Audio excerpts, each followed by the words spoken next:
إن الحمد لله نحمده ونستعينه ونستغفره ونعوذ بالله من شرور أنفسنا ومن سيئات أعمالنا من يهده الله فلا مضل له ومن يضلله فلا هادي له وأشهد أن لا إله إلا الله وحده لا شريك له وأشهد أن محمدا عبده ورسوله أما بعد فقال الله تعالى في القرآن الكريم أعوذ بالله من الشيطان الرجيم بسم الله الرحمن الرحيم يا أيها الذين آمنوا اتقوا الله حق تقاته ولا تموتن إلا وأنتم مسلمون وقال أيضا يا أيها الناس اتقوا ربكم الذي خلقكم من نفس واحدة وخلق منها زوجها وبث منهما رجالا كثيرا ونساء واتقوا الله الذي تساءلون به والأرحام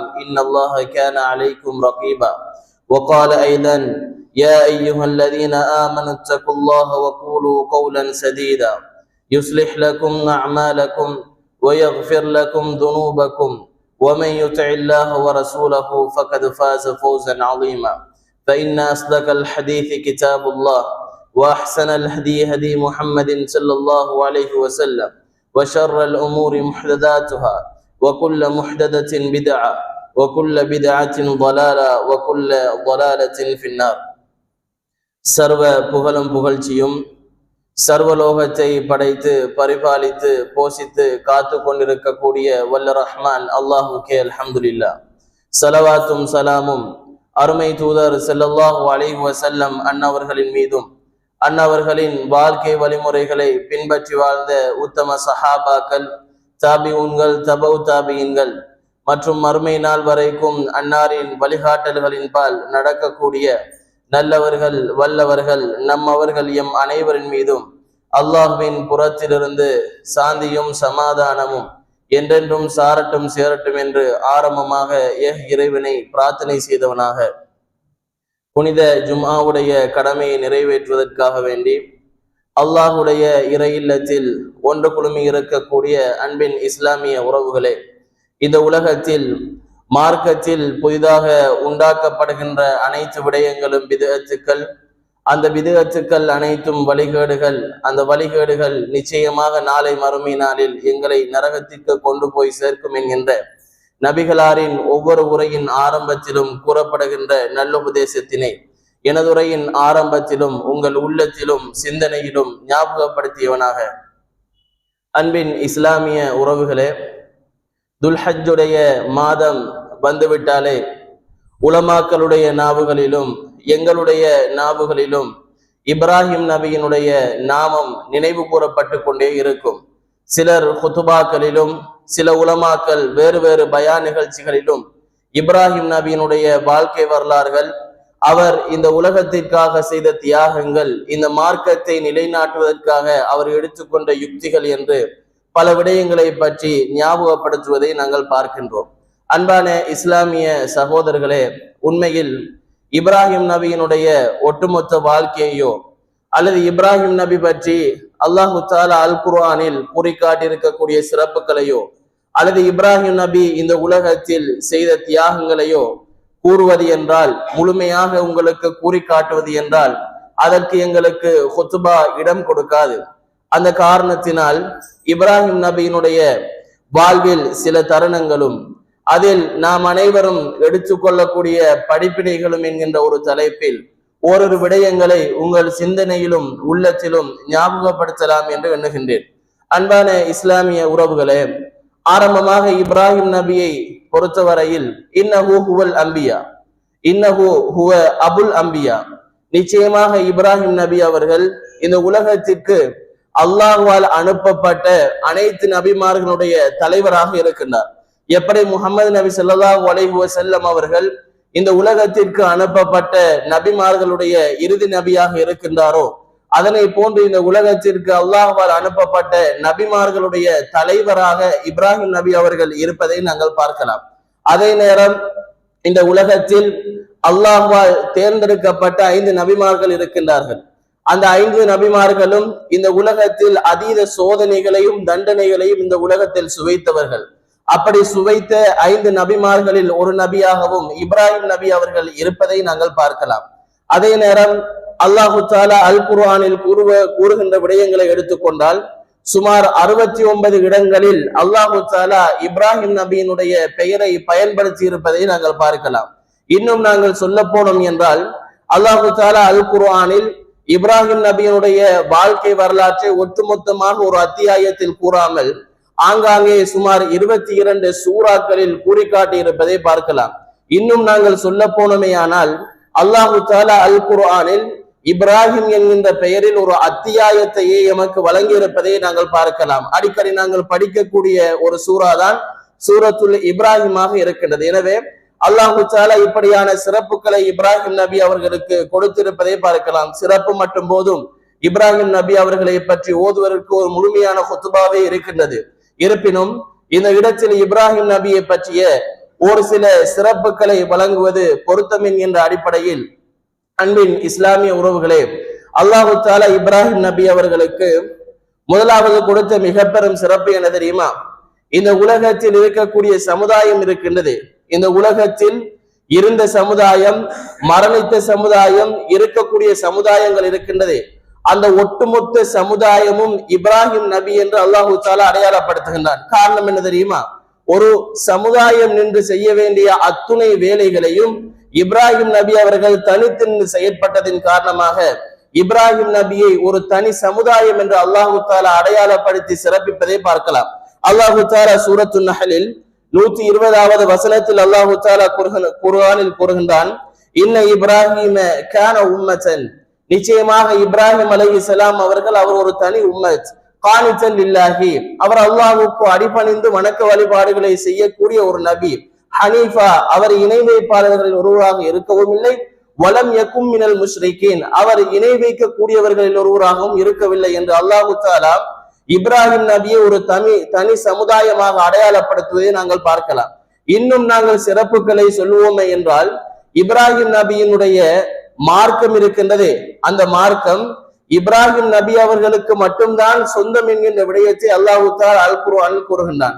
ஈசா நபி இருக்கின்றார்கள், மூசா நபி இருக்கின்றார்கள், நூஹ் நபி இருக்கின்றார்கள், எம் இறுதி தூதர் முஹம்மது நபி ஸல்லல்லாஹு அலைஹி வஸல்லம் அவர்கள் இருக்கின்ற பொழுதும் இந்த உலகத்திற்கு கொண்டு வரப்பட்ட இந்த இஸ்லாமிய மார்க்கம் அது இப்ராஹிமுடைய மார்க்கம் தான் என்று அல்லாஹு தஆலா இப்ராஹிம் நபியினுடன் இஸ்லாமிய மார்க்கத்தை இணைத்து கூறுவதை நாங்கள் பார்க்கலாம். அல்லாஹு தஆலா சூரத்து நஹலில் 123வது வசனத்தில் கூறுகின்ற பொழுது, அனித்தபி மில்லத இப்ராஹிம, நபியே நீங்கள் இப்ராஹிமுடைய மார்க்கத்தை பின்பற்றுங்கள், ஹனீஃபா, அவர் இணை வைப்பாளராக இருக்கவில்லை, வமா கான மினல் முஷ்ரிகீன், அவர் இணை வைக்கக்கூடியவர்களிலும் ஒருவராக இருக்கவில்லை என்கின்ற செய்தியை அல்லாஹு தஆலா அல் குர்ஆனில் அடையாளப்படுத்துவதை நாங்கள் பார்க்கலாம். இப்படி இன்னும் நாங்கள் சொல்ல போனால் நபிகள் நாயகம் ஸல்லல்லாஹு அலைஹி வஸல்லம் அவர்கள் ஒரு முறை கூறி காட்டுகின்றார்கள், சஹாபாக்கள் எல்லோரும் ஒரு இடத்தில் அமர்ந்திருக்கின்ற சமயத்தில் நபி அவர்கள் கூறுகின்றார்கள், இன்னி அப்ரஉ இலல்லாஹி ஐயகூன லீ மின்கும் கலீல், உங்களில் ஒரு நபரை என்னுடைய உற்ற தோழனாக எடுப்பதை விட்டு நான் அல்லாஹ்விடத்தில் பிரார்த்தனை செய்கின்றேன். காரணம் என்ன தெரியுமா? ஃபஇன்னல்லாஹ தஆலா கத் இத்தகதனி கலீலா, அல்லாஹு தஆலா என்னை அவனுடைய உற்ற தோழனாக எடுத்திருக்கின்றான். கமத்தகத இப்ராஹிம கலீலா, இப்ராஹிம் நபியை இந்த உலகத்தில் அல்லாஹு தஆலா எப்படி தன்னுடைய உற்ற தோழனாக எடுத்தானோ அதனை போன்று அல்லாஹு தஆலா என்னையும் இந்த உலகத்தில் உற்ற தோழனாக எடுத்திருக்கின்றான் என்று நபிகள் நாயகம் ஸல்லல்லாஹு அலைஹி வஸல்லம் அவர்கள் கூறுவதை பார்க்கலாம். எனவே இப்ராஹிம் நபி அவர்கள் சாதாரண ஒரு மனிதர் அல்ல. இந்த உலகத்தில் வைத்து அல்லாஹு தஆலா 2 நபர்களை அவனுடைய உற்ற தோழனாக எடுத்தான். அதில் முதலாவது இப்ராஹிம் நபி அவர்கள், இரண்டாவது முஹம்மது நபி ஸல்லல்லாஹு அலைஹி வஸல்லம் அவர்களாக இருப்பதை நாங்கள் பார்க்கலாம்.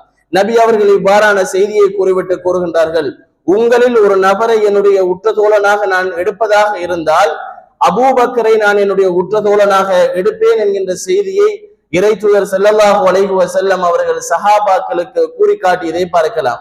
இப்படியான இப்ராஹிம் நபி அவர்கள் இருக்கிறார்களே, அவருடைய வாழ்க்கையை சரியான முறையில் நாங்கள் படித்தோம் என்றால் எப்படியெல்லாம் அவரை எம் வாழ்வில் ஒரு படிப்பினையாக எடுக்க முடியும் தெரியுமா? ஒரு சிறந்த தந்தையாக இப்ராஹிம் நபியை ஒரு படிப்பினையாக நாங்கள் எடுக்கலாம். அதே நேரம் ஒரு தந்தைக்கு சிறந்த மகனாக இப்ராஹிம் நபியை எடுக்க முடியும். ஒரு சிறந்த ஏகத்துவவாதியாக இப்ராஹிம் நபியை எடுக்க முடியும், ஒரு சமூக சீர்திருத்தவாதியாக இப்ராஹிம் நபியை எடுக்க முடியும். இதுவெல்லாம் இருக்க இன்னும் ஒரு படி மேலே சென்று நாங்கள் சொல்ல போனோம் என்றால் அல்லாஹ்வின் மீது அசராது நம்பிக்கை வைத்த ஒரு நபராக இப்ராஹிம் அலைஹிஸ்ஸலாம் அவர்களை நாங்கள் எடுக்க முடியும். இப்படியெல்லாம் இப்ராஹிம் அலைஹிஸ்ஸலாம் இருக்கின்றார்களே, இப்படியான இப்ராஹிம் அலைஹிஸ்ஸலாம் அவர்கள் ஆசர் என்று சொல்லக்கூடிய ஒரு சிலை வணங்கிக்கு மகனாக பிறக்கின்றார். அல்லாஹு தஆலா இப்ராஹிம் நபியினுடைய தந்தையினுடைய பெயரை அல் குர்ஆனில் அடையாளப்படுத்துகின்றான். சூரத்துல் அன்ஆமில் 74வது வசனத்தில் அல்லாஹு தஆலா கூறுகின்றான், وَإِذْ قَالَ إِبْرَاهِيمُ لِأَبِيهِ آزَرَ أَتَتَّخِذُ أَصْنَامًا آلِهَةً. இப்ராஹிம் நபி அவர்கள் அவருடைய தந்தை ஆசரிடத்தில் கேட்டார்கள், சிலைகளையா நீங்கள் வணங்கி கொண்டிருக்கின்றீர்கள் என்று கேட்டார்கள் என்று இப்ராஹிம் நபியினுடைய தந்தை ஆசருடைய பெயரை அல்லாஹு தஆலா அல் குர்ஆனில் அடையாளப்படுத்துவதை நாங்கள் பார்க்கலாம். நிலைமையை நன்றாக பாருங்கள் அன்பான இஸ்லாமிய சகோதரர்களே. இப்ராஹிம் நபி அவர்கள் சத்தியத்தில் இருக்கின்றார்கள். இப்ராஹிம் நபி அவர்கள் சிறு வயதிலிருந்து வளர்கின்ற பருவத்திலேயே அல்லாஹு தஆலா மார்க்கம் தொடர்பான அறிவை இப்ராஹிம் நபி அவர்களுக்கு கொடுத்து விட்டார். சத்தியம் எது, அசத்தியம் எது, இஸ்லாமிய மார்க்கம் எது, இஸ்லாம் அல்லாத மார்க்கம் எது என்கின்ற விடயம் எல்லாம் இப்ராஹிம் நபி அவர்களுக்கு அல்லாஹு தஆலா கற்றுக் கொடுத்து விட்டார். இப்பொழுது இப்ராஹிம் நபி அவர்கள் பார்க்கின்றார்கள், எனது தந்தை சிலை வணங்கியாக இருக்கின்றார், சிலைகளை வடிவமைக்கக்கூடியவராக இருக்கின்றார், எந்த ஒன்றையும் பேச முடியாத, பார்க்க முடியாத, கேட்க முடியாத ஒரு சிலை எப்படி ஒரு சமுதாயத்திற்கு கடவுளாக இருக்க முடியும் என்கின்ற அந்த உதிப்பு இப்ராஹிம் நபியினுடைய சிந்தனைக்கு வருகின்றது. இப்ராஹிம் நபி அவர்கள் எல்லாவற்றையும் பார்த்துவிட்டு தன் தந்தையிடத்தில் சென்று சில தஅவாக்களை வெற்றி வைக்க போகின்றார். எதற்காக நீங்கள் வணங்குகின்றீர்கள், இது என்ன உங்களுக்கு செய்ய போகின்றது என்கின்ற கேள்வி எல்லாம் கேட்க போகின்றார். அந்த உரையாடலினை அல்லாஹு தஆலா அல் குர்ஆனில் சூரத்துல் மரியமில் 42 தொடக்கம் 48வது வசனங்கள் வரைக்கும் கூறி காட்டுகின்றார். அதே நேரம் அல்லாஹு தஆலா சூரத்துல் அம்பியாவில் 50 தொடக்கம் 56வது வசனங்கள் கூறி காட்டுகின்றான்.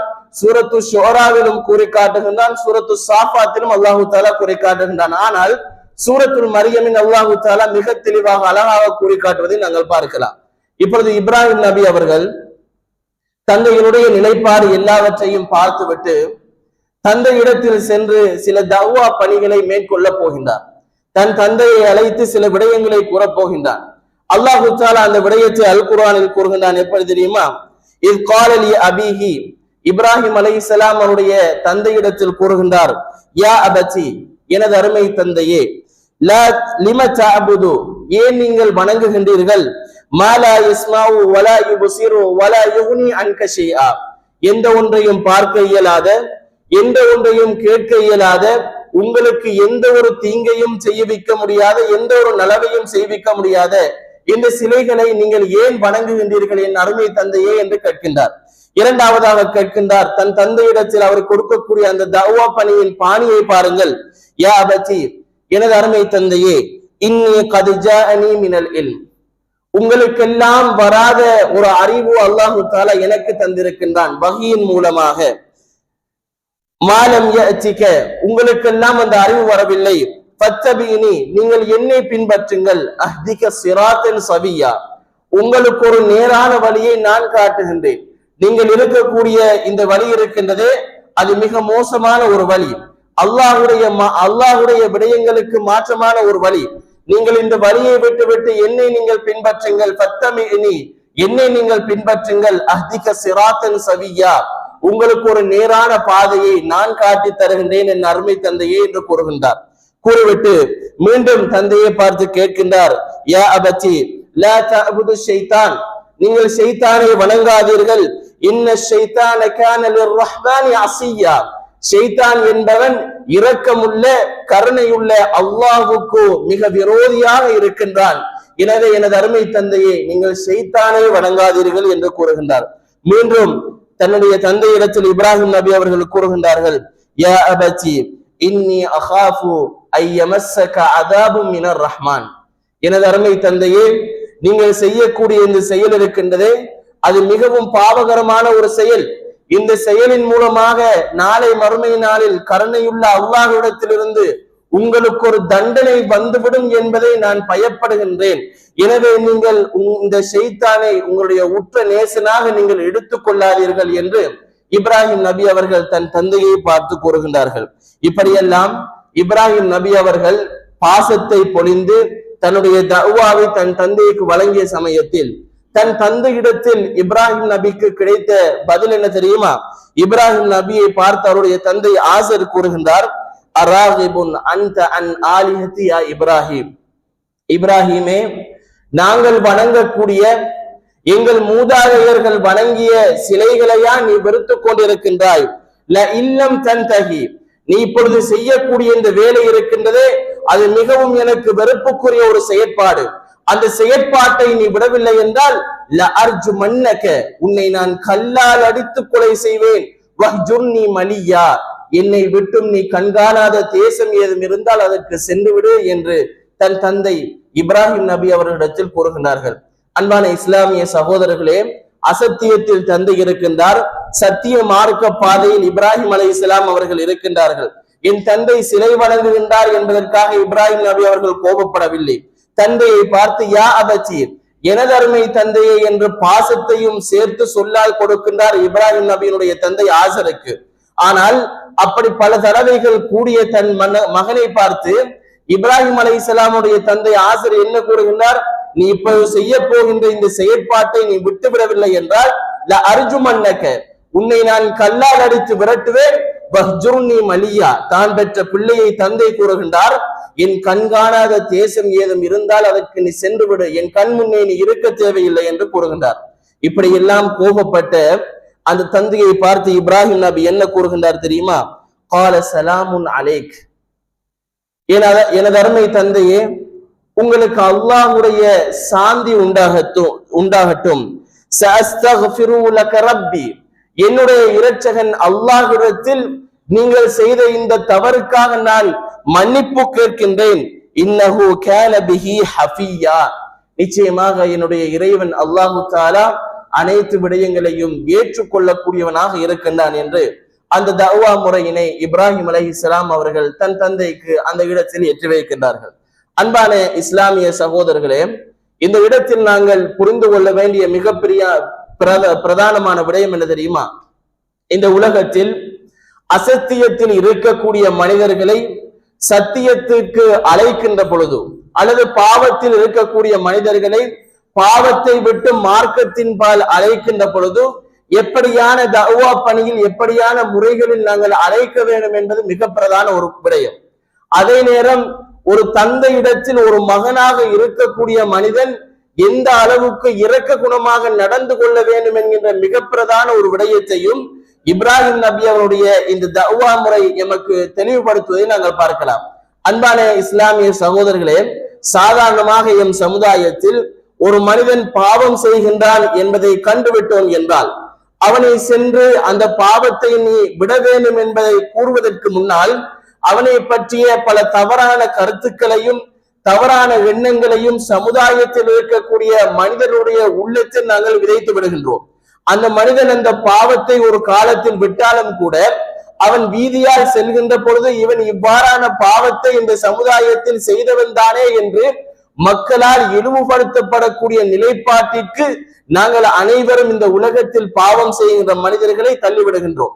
அதே நேரம் இந்த உலகத்தில் வாழக்கூடிய பிள்ளைகள் தன் தந்தை என்ன தவறுகள் செய்திருந்தாலும் அந்த தந்தையிடத்தில் எவ்வாறான முறையில் இரக்கமான முறையில் நடக்க வேண்டும் என்கின்ற செய்தியை இப்ராஹிம் நபி அவர்கள் சொல்லி காட்டுவதை நாங்கள் பார்க்கலாம். அதே நேரம் அசத்தியத்தில் இருக்கக்கூடிய மனிதர்களுக்கு சத்தியத்தில் இருக்கக்கூடிய நாங்கள் அல்லாஹ்வை பற்றிய எப்படியான அறிவை கொடுக்க வேண்டும் என்கின்ற செய்தியும் இதில் உள்ளது. நன்றாக பாருங்கள், இப்ராஹிம் அலைஹிஸ்ஸலாம் அவர்கள் எப்படி கூறுகின்றார்கள்? இரக்கமுள்ள கருணையுள்ள இறைவனிடத்தில் தண்டனை உங்களை நோக்கி வந்துவிடும் என்பதை நான் பயப்படுகின்றேன். இரக்கமுள்ள அல்லாஹ்வை பற்றிய அந்த பெயர்கள் மிக கடுமையான பெயர்களும் இருக்கின்றது. ஜப்பாரான இறைவனிடத்தில் இருந்து உங்களுக்கு தண்டனை வரும் என்பதை நான் பயப்படுகின்றேன் என்று இப்ராஹிம் நபி சொல்லவில்லை. இப்ராஹிம் நபி அழகிய வார்த்தையை முன்வைக்கின்றார். அல்லாஹ்வை பற்றிய அழகிய அறிமுகம் ஒன்றை தன் தந்தைக்கு கொடுக்கின்றார். அவன் இறைவன், எனது ரப்பு எப்படிப்பட்டவன் தெரியுமா? அவன் இரக்கமுள்ளவன், அவனிடத்திலிருந்து ஏதேனும் ஒரு தண்டனை உங்களை நோக்கி வந்துவிடும் என்று நான் பயப்படுகின்றேன் என் தந்தையே என்று இப்ராஹிம் நபியிடத்தில், இப்ராஹிம் நபி அவருடைய தந்தை ஆசிரத்தில் கூறுகின்ற விடயங்களை நாங்கள் பார்க்கலாம். இவ்வாறான விடயங்கள் எல்லாம் நடந்து முடிந்ததற்கு பின்னால் இப்ராஹிம் நபி அவர்கள் பார்க்கின்றார்கள், தன் தந்தை எந்த நிலைப்பாட்டில் இருந்தாரோ அதே நிலைப்பாட்டில் இப்ராஹிம் நபி அவர்கள் வாழ்ந்த அந்த சமுதாயமும் இருந்து கொண்டிருக்கின்றார்கள். தன் தந்தைக்கான தஅவா பணியை முடிக்கின்றார்கள். தந்தை தஅவாவை ஏற்றுக்கொள்ளவில்லை. தன் சமுதாயத்திடத்தில் செல்கின்றார்கள். சென்று கேட்கின்றார்கள், மா ஹாதிஹி தமாசிலுல்லதி அன்தும் லஹா ஆகிஃபுன், நீங்கள் இப்பொழுது வணங்கிக் கொண்டிருக்கின்றீர்களே இவையெல்லாம் என்ன என்று கேட்கின்றார்கள். கேட்டவுடன் அவர்கள் பதில் சொல்லுகின்றார்கள், காலு வஜத்னா ஆபாஅனா லஹா ஆபிதீன், இதெல்லாம் எங்களுடைய முன்னோர்கள் மூதாதையர்கள் வணங்கிவிட்டு சென்றது, அதனை நாங்களும் வணங்கி கொண்டு இருக்கின்றோம் என்று அந்த சமுதாயத்தினர் சொல்லிக் கொண்டு இருப்பதை நாங்கள் பார்க்கலாம். அன்பான இஸ்லாமிய சகோதரர்களே, அசத்தியத்தில் இருப்பவர்கள் எப்பொழுதும் பயன்படுத்தக்கூடிய மிக பிரதான வார்த்தைகள் இதுதான். பாவம் செய்யக்கூடிய ஒரு மனிதனை சென்று நாங்கள் பாவத்திலிருந்து விலகு என்று சொன்னாலும் அந்த மனிதன் முதலாக முன்வைக்கக்கூடிய கருப்பொருள் என்ன தெரியுமா?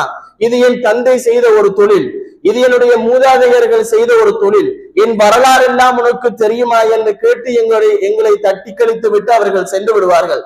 அப்படித்தான் இப்ராஹிம் நபி அவர்கள் வாழ்ந்த இந்த சமூகத்தினரும் இதுவெல்லாம் எங்களுடைய மூதாதையர்கள் வழங்கியது, அதனால் நாங்களும் அதனை வணங்குகின்றோம் என்று கூறுகின்றார்கள்.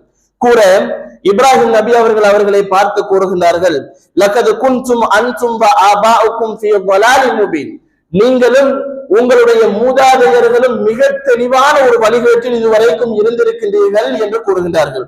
கூற அவர்கள் கேட்கின்றார்கள், அஜிஅனா பில் ஹக், நாங்கள் வழிகேட்டில் இருக்கின்றோம் என்றால் நீ என்ன உண்மையான மார்க்கத்தை கொண்டு வந்திருக்கின்றாயா அல்லது நீ என்ன விளையாடி கொண்டிருக்கின்றாயா என்று கேட்கின்றார்கள். கேட்க இப்ராஹிம் நபி அவர்கள் கூறுகின்றார்கள், பல் ரப்புக்கும், அவ்வாறு அல்ல விடயம், உங்களுடைய இரட்சகன் யார் தெரியுமா? ரப்பு ஸமாவாத்தி வல் அர்ல், இந்த வானத்தையும் பூமியையும் படைத்தானே அல்லாஹ், அவன்தான் உங்களுடைய இரட்சகன் என்று கூறிவிட்டு அவன்தான் உங்களுடைய இரட்சகன் என்பதற்கு நானும் ஒரு சாட்சியாளனாக இருக்கின்றேன் என்று கூறிவிட்டு இப்ராஹிம் நபி அவர்கள் அந்த சமூகத்தினரை பார்த்து கூறுகின்றார்கள், வத்தல்லாஹி லா அகீதன்ன அஸ்னாமக்கும் பஅத அன் துவல்லு முத்பிரீன், நீங்கள் இந்த சமுதாயத்தில் இந்த ஊரில் இல்லாமல் ஒரு கணம் ஆவீர்களே, அந்த தருணத்தில் உங்களுடைய சிலைகளுக்கு நான் அநியாயம் செய்வேன் என்று அல்லாஹ்வின் மீது சத்தியம் செய்கின்றார்கள். இப்பொழுது எல்லா விடயங்களும் நடந்து கொண்டிருக்கின்ற சமயத்தில் இப்ராஹிம் நபி அவர்கள் வாழ்ந்த அந்த கிராமத்திற்கு அருகாமையில் ஒரு கிராமத்தில் மிக பெரும் ஒரு திருவிழா ஏற்படுகின்றது. அந்த திருவிழாக்கு அனைத்து மனிதர்களும் கலந்து கொள்வதற்காக செல்லுகின்றார்கள்.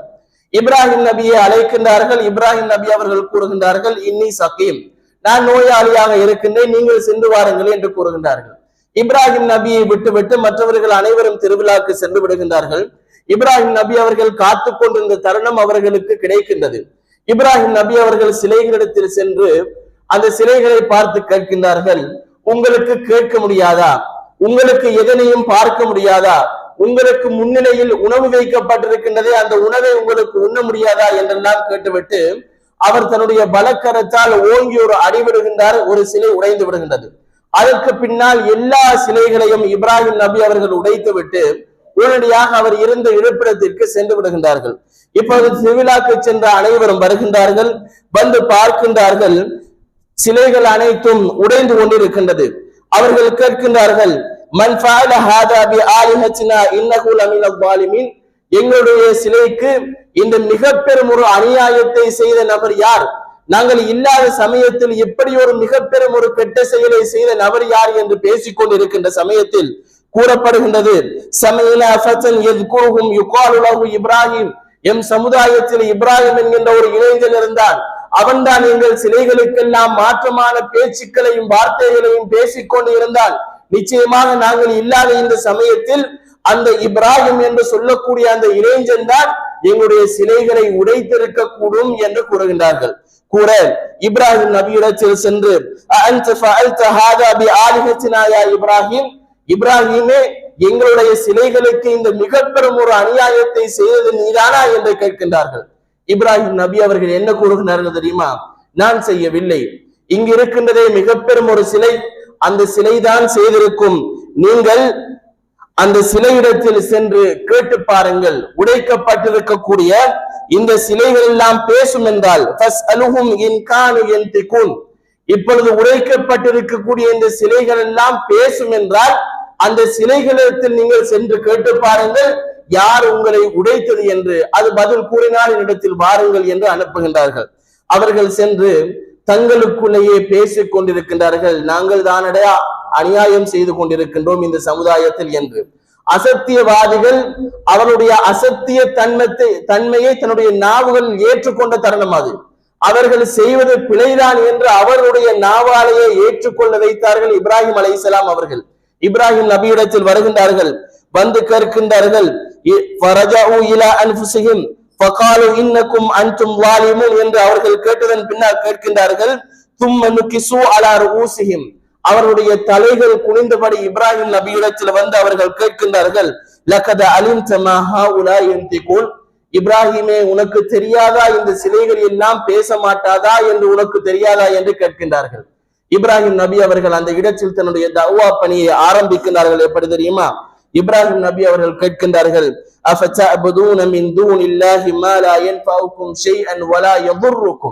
உங்களுக்கு எந்த ஒரு தீங்கையும் இழைக்காத, எந்த ஒரு நன்மையையும் இழைக்காத எதற்காக இதனை நீங்கள் வணங்கி கொண்டிருக்கின்றீர்கள் என்று கேட்கின்றார்கள்.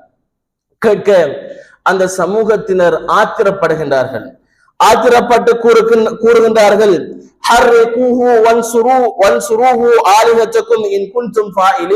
உடனடியாக இந்த இளைஞன் இப்ராஹிமை கொண்டு போய் நீங்கள் நெருப்பில் எரித்து விடுங்கள், அப்படி நெருப்பில் எரித்தாவது எங்களுடைய சிலைகளுக்கு நாங்கள் உதவி புரிவோம் என்று கூறுகின்றார்கள். இப்ராஹிம் நபி அவர்களை எரிப்பதற்காக இப்ராஹிம் நபி அவருடைய அந்த கிராமத்தில் மிக பெரும் ஒரு நெருப்பு கிடங்கம் ஒன்று மூட்டப்படுகின்றது.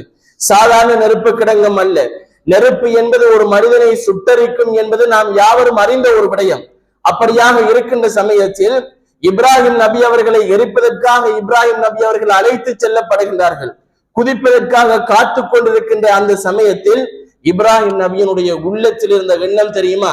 என்னுடைய இறைவனுக்காக நான் இந்த கிராமத்தில் போராடுகின்றேன், என் இறைவனின் வார்த்தையை நான் கூறுகின்றேன், என் இறைவன் என்னோடு இருக்கின்றான் என்கின்ற அந்த அசராத நம்பிக்கையுடன் இப்ராஹிம் நபி அவர்கள் இருக்கின்றார்கள்.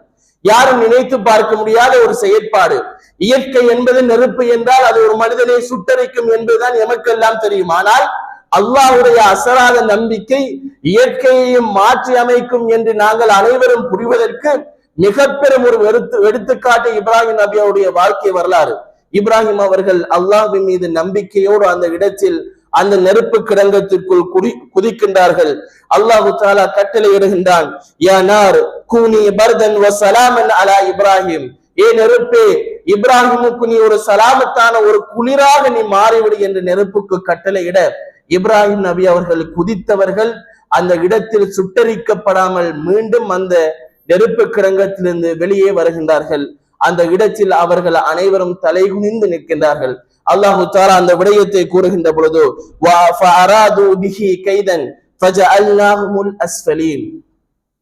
அவர்கள் அனைவரும் ஒன்றிணைந்து இப்ராஹிமுக்கு மிக பெரும் ஒரு சதித்திட்டத்தை தீட்டினார்கள். ஆனால் அவர்களை நாங்கள் சிறுமைப்படுத்தினோம், அவர்களை நாங்கள் இல்லாமல் செய்தோம், அவர்களை நாங்கள் தலைகுனிய வைத்தோம் என்று அல்லாஹு தஆலா கூறுகின்றார். உண்மையில் அன்பான இஸ்லாமிய சகோதரர்களே, அல்லாஹுக்கு என்று அல்லாஹுடைய பொருத்தத்திற்கு என்று இந்த உலகத்தில் நாங்கள் வாழ்கின்ற பொழுதும் என்னதான் சோதனைகள் எங்களுக்கு வந்தாலும், என்னதான் நம்பிக்கை தளர்ந்து போய் இடிந்து போய் உட்காருகின்ற ஒரு நிலைமை எமக்கு வந்தாலும், யார்தான் எமக்கு சதி செய்து எம்மை இல்லாமல் ஆக்க வேண்டும் என்கின்ற எண்ணத்தில் இருந்தாலும் அவர்களுடைய இறுதி நிலை என்ன தெரியுமா? அவர்களை அல்லாஹு தஆலா இந்த உலகத்தில் வைத்தே சிறுமைப்படுத்தி விடுவான். அதற்கு என்ன மிக முக்கியமான காரணம் என்ன தெரியுமா? அல்லாஹ்வுடைய அசராத நம்பிக்கை எம் உள்ளத்தில் இருக்க வேண்டும். இப்படி அந்த நெருப்பு கிடங்கத்திற்குள் இப்ராஹிம் நபி அவர்கள் இருக்கின்ற பொழுதும் ஒரு பிரார்த்தனை செய்கின்றார்கள். என்ன தெரியுமா? ஹஸ்புனல்லாஹ், பொறுப்பு சாட்டுவதற்கும் அனைத்திற்கும் அல்லாஹ்வே போதுமானவன், வனிமல் வக்கீல், இந்த உலகத்தில் பொறுப்பு சாட்டுதல் என்பதற்கு தகுதியானவன் அல்லாஹ்வை தவிர வேறு யாரும் இல்லை என்கின்ற பிரார்த்தனையை ஓதுகின்றார்கள். இந்த பிரார்த்தனையை உஹது போர்க்களத்தில் நபிகள் நாயகம் ஸல்லல்லாஹு அலைஹி வஸல்லம் அவர்களும் பயன்படுத்தினார்கள். எனவே எம் வாழ்வில் என்னதான் சோதனைகள் வந்தாலும் ஹஸ்புனல்லாஹ், அல்லாஹ் போதுமானவன் என்கின்ற கோஷத்தோடு இருக்க வேண்டும். வாழ்க்கையில் பிரச்சனையா, ஹஸ்புனல்லாஹ், அல்லாஹ் போதுமானவன்.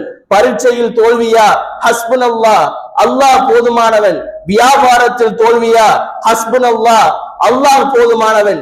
இந்த உலகத்தில் என்னால் இதற்கு பிறகு வாழவே முடியாது என்கின்ற விரக்தி அடைந்த நிலை அவருடைய உள்ளத்தில், ஹஸ்புனல்லாஹ், எனது இறைவன் எல்லாவற்றிற்கும் போதுமானவன், எனது இறைவன் நினைத்தால் இயற்கையை மாற்றி அமைப்பான் என்கின்ற எண்ணம் எம் உள்ளத்தில் எப்பொழுதும் இருக்குமாக இருந்தால் இப்ராஹிம் நபிக்கு கிடைத்ததை போன்று மிக பெரும் ஒரு வெற்றி எமக்கும் கிடைக்கும் என்பதில் எந்த ஒரு ஐயமும் இல்லை. எனவே அன்பான இஸ்லாமிய சகோதரர்களே, என்னதான் இந்த உலகத்தில் சோதனைகள் கஷ்டங்கள் எங்களை பிடித்தாலும் ஹஸ்புனல்லாஹ் என்கின்ற பிரார்த்தனையோடு நாங்கள் பயணிப்போமாக இருந்தால் அல்லாஹு தஆலா எம்மை பார்த்துக் கொள்வான் என்கின்ற அந்த எண்ணத்தை உள்ளத்தில் உள்வாங்கிக் கொள்ளுங்கள். வஆஹிரு தஅவானா அல்ஹம்துலில்லாஹி ரப்பில் ஆலமீன்.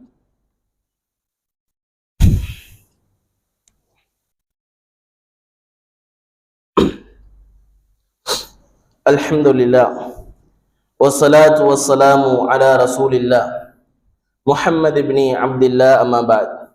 அன்பின் இஸ்லாமிய உறவுகளே, இப்ராஹிம் நபியினுடைய வாழ்க்கையில் மிக முக்கியமான தருணங்களை கூறி அதில் நாம் பெறக்கூடிய படிப்பினைகளையும் பார்த்து கொண்டு வருகின்றோம். இவ்வாறு இப்ராஹிம் நபி அவர்கள் நெருப்பு கிழங்கத்துக்குள் இருந்து அவர்கள் நினைத்ததற்கு மாற்றமாக உயிரோடு வருகின்றார்கள்.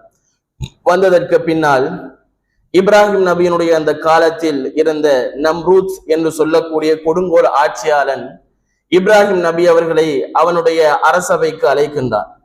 அழைத்து கேட்கின்றான், யா இப்ராஹிம் மன் ரப்புக, இப்ராஹிமே உன்னுடைய இரட்சகன் யார் என்று கேட்கின்றான்.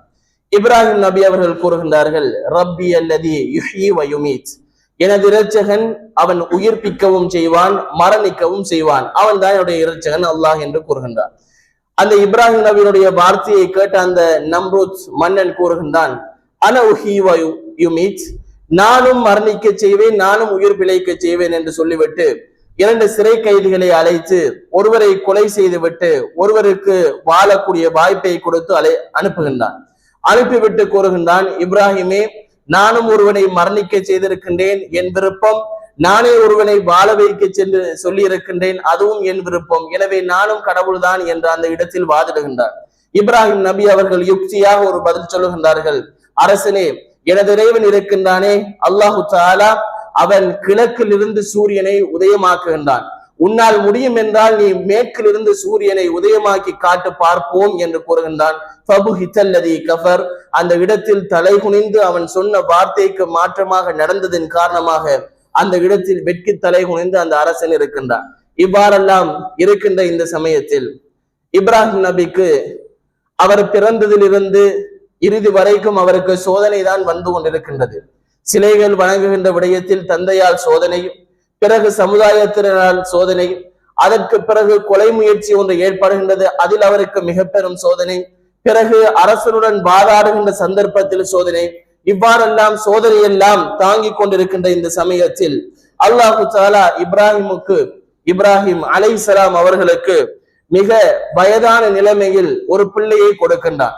அல்லாஹு தஆலா அல் குர்ஆனில் கூறுகின்ற பொழுது, அல்ஹம்துலில்லாஹில்லதி வஹப லி அலல் கிப்ரி இஸ்மாஈல வ இஸ்ஹாக், இப்ராஹிமுக்கு நாங்கள் வயது முதிர்ந்த நிலையில் இஸ்மாயிலையும் இஸ்ஹாக்கையும் பிரசாதமாக நாங்கள் கொடுத்தோம் என்று அல்லாஹு தஆலா கூறுகின்றார்.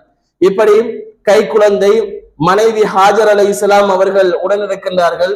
இந்த சந்தர்ப்பத்தில் இப்ராஹிம் அலைஹிஸ்ஸலாம் அவர்களுக்கு மிக பெரும் ஒரு சோதனை வருகின்றது. உங்களுடைய பிள்ளையையும் உங்களுடைய மனைவியையும் ஹரத்திற்கு அருகாமையில் இருக்கக்கூடிய பாலைவனத்தில் நீங்கள் கொண்டு போய் விட்டு வாருங்கள் தன்னந்தனியாக. ஏன், எதற்கு, என்ன காரணத்திற்காக அல்லாஹ்வுடைய கட்டளை இப்படி வருகின்றது என்பதை எல்லாம் இப்ராஹிம் நபி அவர்கள் யோசிக்கவில்லை. உடனடியாக தன் மனைவியையும் பிள்ளையையும் அழைத்து கொண்டு பாலைவனத்தால் நடந்து கொண்டு செல்லுகின்றார்கள். செல்லுகின்ற சமயத்தில் அல்லாஹ்விடத்தில் பிரார்த்தனை செய்கின்றார்கள், இறைவா, யாரும் இல்லாத ஒரு பாலைவனத்தில் என் மனைவியையும் என் பிள்ளையையும் நான் விட்டு செல்ல போகின்றேன், உன் பொறுப்பில் நீதான் என் பிள்ளைக்கும் தண்ணீரையும் உணவையும் மக்களுடைய உதவியையும் வழங்க வேண்டும் என்கின்ற பிரார்த்தனையை இப்ராஹிம் அலைஹிஸ்ஸலாம் அவர்கள் செய்து கொண்டு செல்கின்றார்கள். சென்றுவிட்டு இப்ராஹிம் அலைஹிஸ்ஸலாம் அவர்கள் தன் மனைவியையும் பிள்ளையையும் பாலைவனத்தில் விட்டுவிட்டு திரும்புகின்ற அந்த சந்தர்ப்பத்தில் ஹாஜர் அலைஹிஸ்ஸலாம் அவர்கள் இப்ராஹிம் அலைஹிஸ்ஸலாம் அவர்களை பார்த்து கேட்கின்றார்கள், அல்லாஹு அமரக்கையா இப்ராஹிம், இப்ராஹிமே, இப்படி உன்னுடைய மனைவியையும் இப்படி உன்னுடைய பிள்ளையையும் இந்த யாரும் இல்லாத இந்த பாலைவனத்தில், உணவு தண்ணீர் நிழல் இல்லாத இந்த பாலைவனத்தில் விட்டு விட்டு செல்ல சொல்லி அல்லாஹ்வா உனக்கு கட்டளையிட்டான் என்று கேட்கின்றார் ஹாஜர் அலைஹிஸ்ஸலாம். இப்ராஹிம் அலைஹிஸ்ஸலாம் அவர்கள் ஆம் என்றும் கூறவில்லை, உடனடியாக தலையசைத்து ஆம், இறைவன் தான் என்னை இந்த இடத்தில் உங்களை விட்டுவிட்டு செல்ல சொன்னான் என்று கூறுகின்றார்கள். அந்த தருணத்தில் ஹாஜர் அலைஹிஸ்ஸலாமுடைய அந்த ஈமானிய பலத்தை பாருங்கள், அல்லாஹ்வின் மீதான வைத்திருக்கக்கூடிய அந்த அசராத நம்பிக்கையை பாருங்கள். அவர் ஒரு வார்த்தையை கூறுகின்றார், அந்த வார்த்தை இந்த உலகத்தில் இருக்கக்கூடிய ஈமான் பொருந்திய முஸ்லிமான ஆண்கள் பெண்கள் என்று அத்துணை மனிதருடைய நாவிலும் வரவேண்டிய மிக முக்கியமான ஒரு வார்த்தை. அவர் கூறுகின்றார், ஹாஜர் அலைஹிஸ்ஸலாம், அல்லாஹ்தான் இப்படியான ஒரு கட்டளையை விட்டிருக்கின்றான் என்றால் நீங்கள் எங்களை விட்டு விட்டு செல்லுங்கள், அல்லாஹு தஆலா என்னை பார்த்துக் கொள்ளுவார். உங்களை விட்டுவிட்டு இந்த இடத்தில் நான் செல்ல போகின்றேன் என்றும் இப்ராஹிம் அலைஹிஸ்ஸலாம் அவர்கள் சொல்லவில்லை. இப்ராஹிம் அலைஹிஸ்ஸலாம் அவரிடத்தில் மனைவி கேட்ட கேள்விக்கு தலையசைக்கின்றார். ஹாஜர் அலைஹிஸ்ஸலாம் அவர்கள் கூறுகின்றார்கள், அல்லாஹ்தான் இப்படி கட்டளை விட்டிருக்கின்றான் என்றால் அல்லாஹு தஆலா என்னை பார்த்து கொள்ளுவான், நீங்கள் கவலைப்பட தேவையில்லை, போய் வாருங்கள் என்று கணவனை அனுப்புகின்றார்.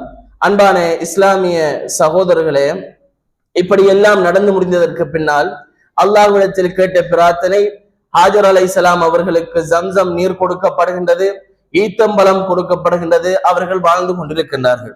வாழ்ந்துவிட்டு அல்லாஹு தஆலா எப்படி இருவரையும் பொறுப்பெடுத்தானோ அதே போன்று இப்ராஹிம் அலைஹிஸ்ஸலாமுடைய கையில் ஹாஜர் அலைஹிஸ்ஸலாம் அவர்களையும் அவருடைய மகன் இஸ்மாயில் அலைஹிஸ்ஸலாம் அவர்களையும் அல்லாஹு தஆலா கொடுத்து விடுகின்றார். இப்ராஹிம் அலைஹிஸ்ஸலாம் அவர்கள் இப்பொழுது தன் பிள்ளையை பார்த்து சந்தோஷம் அடைந்து கொண்டிருக்கக்கூடிய அந்த தருணம், அல்லாஹு தஆலா அல் குர்ஆனில் இஸ்மாயில் அலைஹிஸ்ஸலாம் அவர்களை பற்றி கூறுகின்ற பொழுது கூறுகின்றான், ஃபலம்மா பலக மஅஹு ஸஈ, இஸ்மாயில் அலைஹிஸ்ஸலாம் அவர்கள் ஓடியாடி திரிகின்ற வயதை அடைந்த போது, அப்படி என்றால் சாதாரணமாக ஒரு 12 தொடக்கம் 14 வயது வரைக்கும் இருக்கக்கூடிய ஒரு பிள்ளை, அந்த பிள்ளையை நோக்கி மிக பெரும் ஒரு சோதனை வருகின்றது. இப்ராஹிம் அலைஹிஸ்ஸலாம் அவர்கள் கனவு காண்கின்றார்கள், பிள்ளையை அறுத்து பலியிடுமாறு அல்லாஹு தஆலா கூறுவதாக. இப்பொழுது மகனிடத்தில் சென்று கேட்கின்றார், யா புனைய இன்னி அரா ஃபில் மனாமி அன்னி அஸ்பஹுக, என்னுடைய அருமை மகனே, உன்னை அறுத்து பலியிடுமாறு அல்லாஹு தஆலா எனக்கு கட்டளையிட்டான். ஃபன்புர் மாதா தரா, இந்த விடயத்தை பற்றி நீ என்ன நினைக்கின்றாய் என்று கேட்கின்றார். கேட்ட சமயத்தில் ஹாஜர் அலைஹிஸ்ஸலாம் என்று சொல்லக்கூடிய ஈமான் பொருந்திய ஒரு பெண்ணுக்கும் தியாகத்தை தன் வாழ்நாளில் எடுத்து நடந்து கொண்டே இருந்த இப்ராஹிம் அலைஹிஸ்ஸலாம் அவர்களுக்கும் பிள்ளையாக பிறந்து அவருடைய பயிற்றுவிப்பில் வளர்ந்த அந்த இஸ்மாயில் அலைஹிஸ்ஸலாம் அவர்கள் கூறுகின்றார்கள், இஃப்அல் மா துஅமர், எனது அருமை தந்தையே, அல்லாஹு தஆலா உங்களுக்கு எப்படி கட்டளையிட்டானோ அந்த கட்டளையை நீங்கள் நிறைவேற்றுங்கள் என்று கூறிவிட்டு கூறுகின்றார், சதஜிதுனி இன்ஷா அல்லாஹ் மினஸ் ஸாபிரீன், இந்த மிக பெரும் சோதனையை அடைந்து கொண்டதற்காக வேண்டி நாளை மறுமை நாளில் பொறுமையாளர்களில் ஒருவராக நீங்கள் என்னை கண்டுகொள்வீர்கள் என்று கூறுகின்றார்கள். கூறிவிட்டு மகனை அறுப்பதற்காக ஒரு மலைக்கு செல்கின்றார்கள். மகனை அறுப்பதற்காக கீழே வளர்த்தாட்டி கொண்டிருக்கின்ற அந்த சமயத்தில் அல்லாஹ்வுடைய கட்டளை வருகின்றது, நீங்கள் ஒரு ஆட்டை அறுத்து பலி கொடுங்கள் என்று. அதன் காரணமாகத்தான் இன்று ஒரு இபாதத்தாக உதுஹியா என்று சொல்லக்கூடிய மிக பெரும் ஒரு கடமை வணக்க வழிபாடு ஒன்று இபாதத் ஒன்று எமக்கு கடமையாக்கப்பட்டிருப்பதை நாங்கள் பார்க்கலாம். அன்பான இஸ்லாமிய சகோதரர்களே, இவ்வளவுதான் இப்ராஹிம் அலைஹிஸ்ஸலாமுடைய வாழ்க்கை. இப்படி இருக்கின்ற இந்த சமயத்தில் இறுதியாக ஒரு 3 விடயங்கள் இந்த இப்ராஹிம் அலைஹிஸ்ஸலாமுடைய வாழ்க்கையில் இருந்து ஒரு படிப்பினையாக உங்களுக்கு கூறுகின்றேன்.